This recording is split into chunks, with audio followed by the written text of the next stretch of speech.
Welcome to the Transform Sales Podcast, where forward-thinking business leaders come to share their experiences and ideas, learn from each other, and amplify their results together.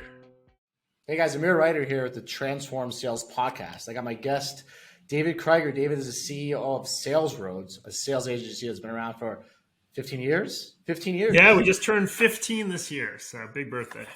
So I've known David, I would say inadvertently through the industry for like 3 or 4 years. We chatted a few times. We pivoted to a marketplace and became a little bit closer because of our relationship and just helping buyers find sellers.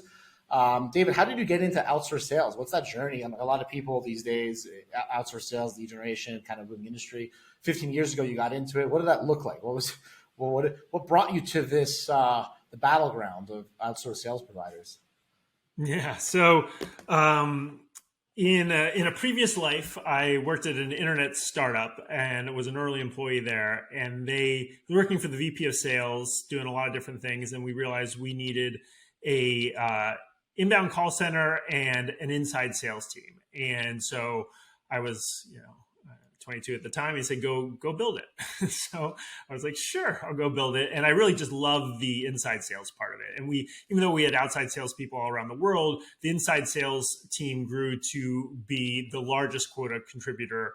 And for those listeners that don't know the difference between inside and outside, when you say inside sales, you mean inbound calls or inbound interest? Yeah, so this is back in, so outbound was people who were out around the country going and meeting with clients face to face. And an inside sales team was just, you're inside the office. You don't step out. You just use the phone. Back then it was only the phone, right? To be able to prospect, find customers, talk to them, engage with them, help them out, and sell them. Yeah, it's funny because like in these terms, so sometimes people are like, "Oh, you have a call center," or like you have access to call center. And I look around, I'm like, nobody really has a phone, but there's desks. So it's like, what makes a business center a business, an inbound, outbound? We'll get into that. So basically, you were fixing your own problem, which is like the play that most companies do. Hey, we got these inbound leads. Let's get a call center. So the company that you worked for said, fix this problem by building your own call center, and then the rest is history. Sort of. I'll give a little more stuff. But basically, yeah. So built the inside sales team, went back to business school, wanted to make sure that I wasn't getting a real job, wanted to start my own company. And I said, let me think about, outsourced sales. And at the same time, I was reading about, this was back in 2007, the distributed model where people worked out of their home offices instead of a centralized location, which was kind of crazy back in 2007. There were a few companies doing it. And I just loved it because at the end of the day in sales, it's a lot about process training. There's other things, but if you don't have great salespeople on your team, it's really hard to succeed. And I love the idea of being able to recruit the best salespeople wherever they lived. And so that was actually the start of SalesRoads. We were called Home Base USA because we were working out of their home. Yeah, you were a pioneer in remote. We were one of the pioneers of remote. So it's, and that's what really started my journey. I just loved that concept. I loved the idea of starting a remote sales team, and then the rest is history. You were a pioneer in that, but you weren't a pioneer in social media, so you didn't grab the attention. You need to combine. Right. It's true, right? You need to combine, because I spoke to you before. Hey, we've been around 15 years. We do, and you are, by all extensive purposes, a pioneer in remote sales. 100%. Yeah. The microphone these days, the social media. You got to tell the world, right? Right. Someone else steps in. I've talked to people who said, "Hey, I did pioneer remote sales for 10 years." I'm like, "No, David was doing 15 years." We got to find out who the real pioneer is. This is back when you were 22, so you were working at the nightclubs at night too. So you had right. Well, this was this was a few years after, and I went to business school, so I was a little older, but not much older.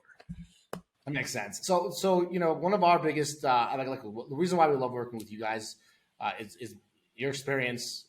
You guys tell the truth. Right? You're not overselling, you're never promising, right? But one of the chronic, I would say, symptoms of sales agencies and buyers is this tendency to just kind of, I would say, be adversarial, right? Or just kind of butt heads. You've been around for 15 years. And what I want to know is, what are the most common mistakes that you see over and over again that buyers make when hiring a sales agency like SalesRoads? And obviously, we know the mistakes cost money, time, and pipeline. Don't need to get into that. But what are those mistakes? That's what I want to know. I want people to listen to this and be like, crap, that can't be me. I'm not going to do that. That's right. The goal. Yeah. So I think there's a few things, and they revolve around something somewhat similar. And so, at SalesRoads and other companies too, I'm sure we're going to do a lot of the heavy lifting. It's hard to build an outbound SDR team, right? It's hard to find the right people. It's hard to have the right training processes. It's hard to have the right management and coaching processes. And we're going to handle all of that and really to be able to build an SDR team and department for our clients. But that doesn't mean that there's zero work involved for our clients, right? We're going to minimize the work, but it doesn't mean there's zero. And it's not like you're going to just sign up and be able to turn it over. Because to do this well, there's a few things that have to happen. One, and we have a very long kickoff meeting with our clients where we really do a deep dive. We understand their value proposition. We understand their ICP. We understand their TAM. We understand what has worked and what hasn't worked in the different channels that they have tried and what they're currently doing right now. And what messaging has worked maybe for their marketing team or their sales team. And so we really try to understand that intimately, but we need to have them give us that information, be prepared for that meeting, give us a lot of the information we need afterwards so that we can then build what we call our demand generation playbook, which is our strategic roadmap for helping them to conquer whatever industry they're looking to get into. And so we need some of that upfront support. We also, once we've trained the SDRs, we like our clients to get on the phone with them. We want to do role plays with them. We want to practice with them. We want them to give us some real life type of feedback, so that when we really launch, we're launching really well. And it's real. What's that? It's real life and it's real revenue. Therefore, right. We got to do this well, and it's their brand, right? We want to start with on day one in the right way, because we want to touch prospects in the right way with them. But that takes some of their time. They've got to be with us. They've got to be with our SDRs a little bit. And then lastly, the other mistake that they make is not having the systems to give us the feedback back, right? So we're going to start booking appointments. We're going to start generating some leads. But to be in some of the leads right up front are going to be great. But we also are going to need to know where it didn't match, or where there's a qualification we need to tweak, or maybe there's a key piece of information we needed to get up front so their AE can then leverage that better in their discovery call. We need that feedback back up front. And we found a lot of times our clients, and we really do specify, we're very honest in the sales process. These are some of the things we want, aren't prepared to give that feedback back and don't have their systems and Salesforce set up to be able to filter that feedback back to us. So that it can be a challenge. It makes sense. If I unpack it, and the cool part is obviously like this, this was not a plan. Like I just asked you on the spot, right? And after 15 years of experience, it came very natural for you. It's almost as if, what I'm hearing is like, hey, we don't actually let you become a customer unless you intimately tell us about your product and you do these things. Like it's either this way or no way, right? Which is, why you're in the position you are with the company you are. What I'm also hearing is that business development, B2B, is in a way similar to like a baton race in track and field, right? Where you're running and then you're passing a baton to someone else running, and they're passing a baton to someone else running, and they're passing a baton to someone else running. And if a buyer doesn't fundamentally understand how business development works, they don't understand that you need checkpoints, feedback, training, you're basically saying that lack of understanding of the race they're in, right? Like this is not you hire a sales agency to run a 100-yard dash and they got you $1 million in revenue, right? That's a flaw that will haunt them, right? And there's just nothing you can do, because you can't change the concept that you need coaching, right? Like, who else would be better, right? Like when you started off with your call center for the net company, you were 100% trained by the person, right? So what I hear is that it's almost like they don't understand the process fully. That's kind of why they're outsourcing it to begin with, right? But then fundamentally, you do a really good job of being like intimate with the buyer, intimate with the stuff, the upfront stuff. But it's the baton thing that you just. It's easy to ask people these questions, but it's hard to get them to actually grab the baton, right? That takes discipline. And the other part of it, I think all that's true. I think the other part, and I empathize, because a lot of the companies we work with, we're working with the VP of sales or the head of marketing, and they're busy, right? And part of the reason they want to turn to us is they don't have time to build the SDR team and whatnot. But to do this right, they do need to plan and carve out, or at least have somebody on their team who's dedicated to work with us, to make sure that information, that baton is passed in the right way. Yeah, makes sense. So why, what could you do if that, what could you or we or anybody do to come better prepared in that sense? Because it does sound like you can lose a deal, right? Like if you're like, hey, so-and-so, we're good on this stuff, but like, do you have the time to coach, to train? Do you have the time to do these things? And you're pushing on them, telling them these extra things that they need to do. The word extra is wrong. The right things they need to do, right? And there's another agency that says the opposite. They don't bring it up. So the buyer's like, well, I'm talking to David in SalesRoads, and like they got 15 years experience, but they're just asking too much of me. And this other agency is not. And then they choose that other agency and then they get the results. Like, is that something that you think about when you're honest with customers? Is that like you can't do anything about it? Like you're honest, and then you'll lose people and then they'll lose their ROI, and you'll keep what's good. Like, how do you fix that, right? Because it's a difficult thing to fix. It is. It's a sexual circle, right?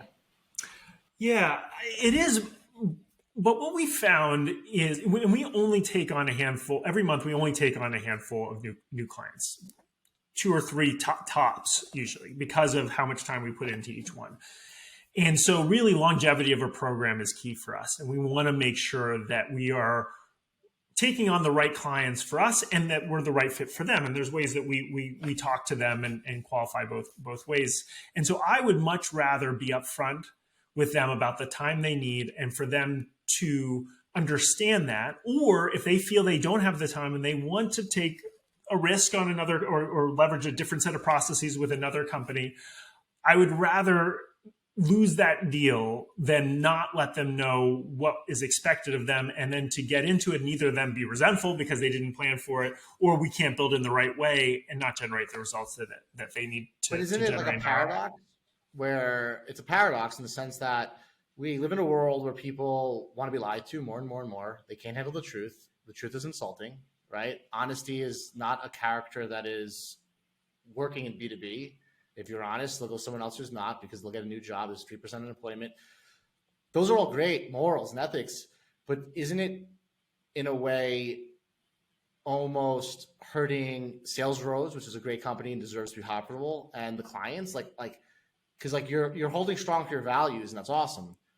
But then what about the CEO who hires a VP of sales and he purchases incorrectly and he loses his dream because he doesn't hit his revenue goals, and now a VC buys back his stock because that was part of his clawback? That's a tricky question. It's just a statement, right? I look at it a little different, and I actually think more often than not, and I'm not on every sales call by any means. I have a salesperson who handles most of this, but I think people also respect the honesty that we give them, and we are very clear about benchmark metrics and going through that with people, and really trying to understand what success looks like and whether that success is the type of success that they need to be successful. And I think through our sales process, our discovery process, where we do a success analysis, I think the honesty that we give them, people respect, and I'm sure we lose deals over it because they need to move faster, or they can't invest in it. But I think it's the win in the ethics. You're going to respect the culture, right? Yeah, but I think we gain deals out of it too, because I think people do respect the fact that we are telling them what is honest. And there are times when we tell people, especially if the TAM is too small and things like that, there's certain areas or certain industries we might not work in that we're not the best fit for them.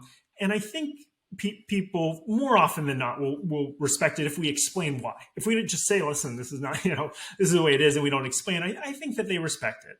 And I think it's the better way to do things and to have longstanding clients and relationships. No, I agree.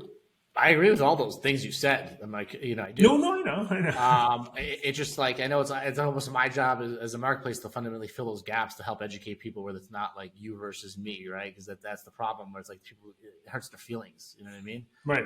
It's hard. Hey man, you don't have product market fit yet, so this is a market validation campaign. They hate hearing that, right? They know it's true, but like they're taught to get a deal.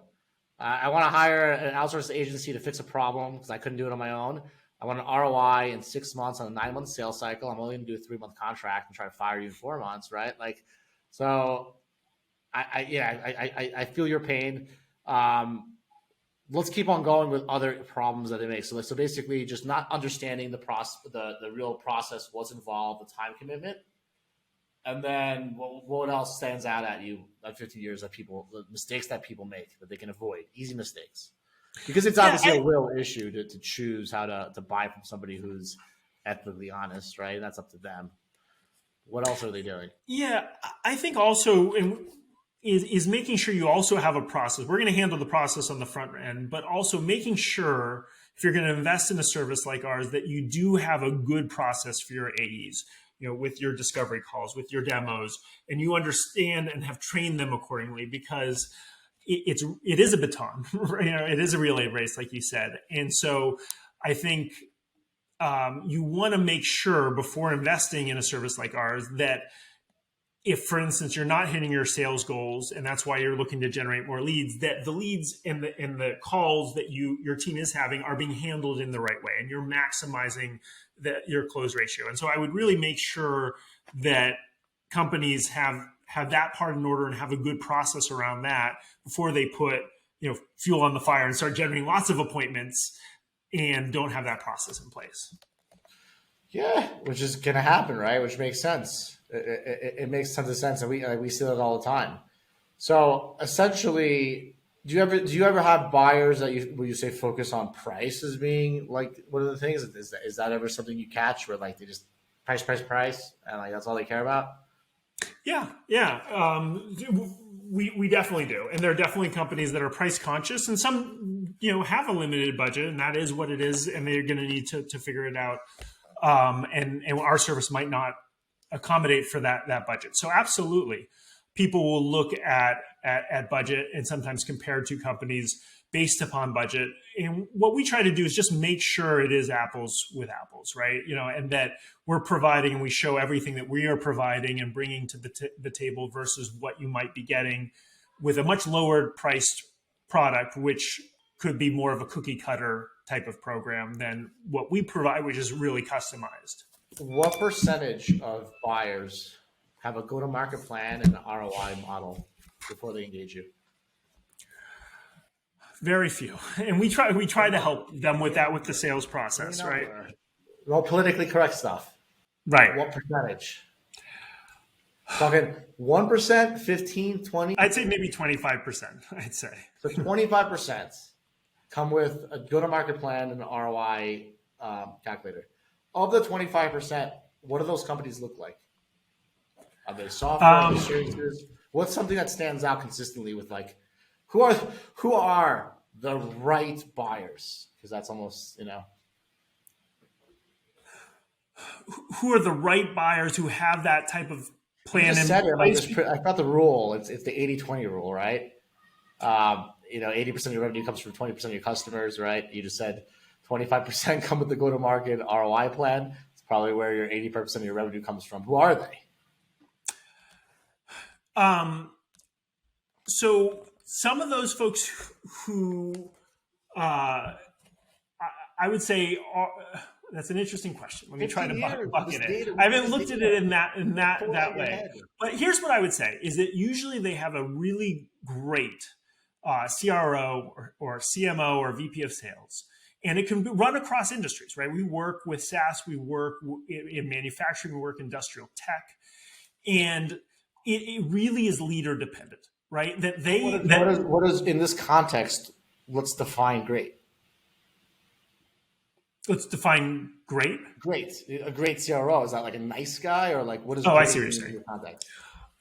I think that so a few different things. One, that they're being proactive, not reactive, right? So a lot of companies that aren't the right fit are coming back because they're not hitting their numbers. They're scrambling. They're trying to just figure out something to make it work. That's like a reactive. Well, great CRO plans ahead, not reactive. It really, well, yeah. The others are people come to us, right? And I've got these sales numbers, right? Or we've grown to a place internally that, with our inbound leads, that to get to the next level, I need to build an SDR functionality. I You know. see, you see a pattern here. A great CRO or CMO is proactive, Right, exactly. and that means that they have a go-to-market plan and an ROI calculator. Exactly. Right. That's why. So right, I'm trying to answer your question. Exactly. So 20% of your best buyers, it starts with a great CRO who's proactive, meaning that they're hiring an agency when they're as part of their plan, not as part of fixing a problem, right? So your best customers are not trying to fix a problem. They're trying to hit the revenue goals, and they have a plan. Right. Or they're proactively knowing that this is a weakness of theirs. It's not because they're missing necessarily, and they need to either build this internally or they need to outsource or they need to augment what they have, but it's part of their strategic approach to the market. So 75% are reactive, no plan, no ROI. Right. Right. Are those CROs or CMOs going to be at that company in a year later? Probably not. That's probably why the attrition rate among CROs is extremely high. Right? Right. Says yes. Right. Right. So we're getting down to it, which is a good thing, right? Because if you're listening to this podcast and you're a great CRO or a great CMO and you have a plan, you want to be proactive, and working with David at SalesRoads, who's been doing this for 15 years, probably a good match. Absolutely. Right. If you don't have a go-to-market plan, you don't have an ROI, you're trying to fix a problem, probably don't want to talk to SalesRoads. Right. Simple as that. And to be very clear too, with the go-to-market plan, right, is we will help. If you know where you want to go and the type of industries you want to go into, your value prop around that, we are going to build the nuts and bolts of going after and executing on that plan for you. But you need to know high level where you want to go, the types of numbers you need us to hit, and then we're going to work backwards and make that happen. Should we add another quality of greatness, which is humility and the ability to not think that because you're a CRO, you know everything, and to listen to experts? That's a good point. Yeah. Probably another good skill, right? Yeah. Hey, David, I'm a CRO of a $1 billion company, but you've been doing this for 15 years. What should I be doing? What should I be asking you, right? Absolutely. Okay. Absolutely. Because I want to flush this out because they're looking for you, right? And you know who's getting in front of them? The guys with the beautiful marketing and the waving our hands and the offers, right? And most of the customers that want to work with you, they have trouble finding it, right? Like it's hard for them to find. You've been 15 years.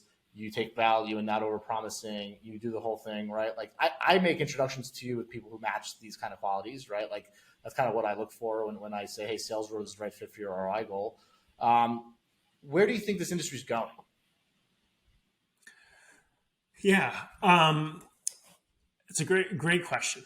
I think, and there's a lot of talk about AI and all these different bells and whistles, right? But at the end of the day, it starts, I think, still and into the future where I started with my premise, which is the reason I did a remote company. It wasn't a lot of people said, oh, that's a great way to save money and not have as much overhead. No, it's about the people.